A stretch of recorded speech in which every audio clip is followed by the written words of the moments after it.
Stretching is an integral part of any exercise program. If stretching is not included as a part of the exercise program, this can easily create a muscular imbalance.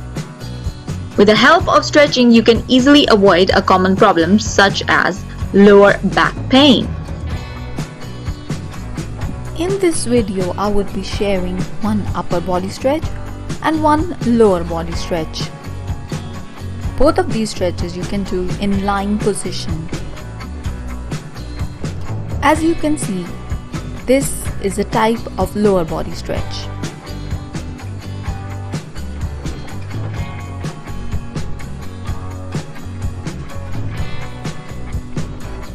And this is a type of upper body stretch, which again you can do in lying position.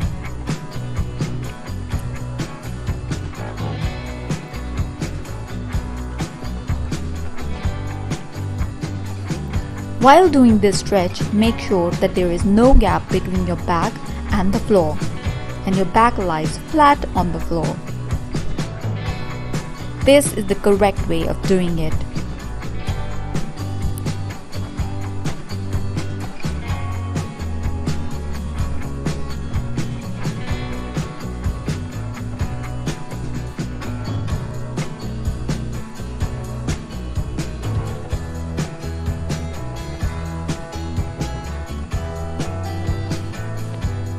It is important to remember that you always stretch to the point of tension and not pain.